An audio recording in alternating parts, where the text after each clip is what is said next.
موسیٰ موسیٰ ایک عظیم قائد کے طور پر جانے جاتے ہیں۔ موسیٰ کے والد کا نام عمرام اور ماں یوکبت ہے۔ موسیٰ کے ماں اور باپ دونوں کا تعلق لاوی کے گھرانے سے تھا۔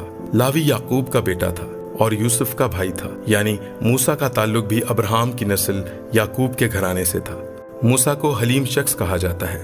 موسیٰ کے دو بیٹے تھے، ایک جیرسوم اور دوسرا الیعزر۔ موسیٰ کی بیوی کا نام صفورہ تھا اور اس کے بعد انہوں نے ایک کوشی عورت سے بھی بیاہ کیا۔ ان کی پیدائش اس دور میں ہوئی جب بنی اسرائیل مصر میں دکھ اٹھا رہے تھے، اور فرعون نے جو یوسف کو نہیں جانتا تھا انہیں دکھ دیا اور بنی اسرائیل کے بیٹوں کو مارنے کا حکم دیا۔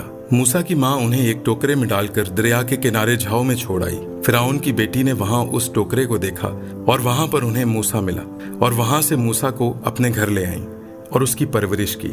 مصر میں مقدس موسیٰ نے مختلف علوم کی تعلیم حاصل کی۔ موسیٰ نے ایک مصری کو قتل کیا اور فرعون کے ڈر سے وہ بھاگ گئے۔ 40 سال بعد خدا موسیٰ کو جلتی جھاڑی میں ملے اور اسرائیل کی رہائی کے لیے انہیں حکم دیا۔ خدا نے موسیٰ کو معجزات کی قوت بھی دی اور انہوں نے مصر میں مختلف طرح کے معجزات کیے۔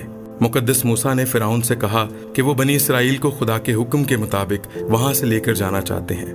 فرعون کے اجازت نہ دینے پر مختلف طرح کی وبائیں اور بیماریاں وہاں پر نازل کی گئیں۔ موسیٰ کے وسیلے سے بحر کلزم کے 2 حصے ہوئے، چٹان سے پانی نکل آیا، بیابان میں من برسا۔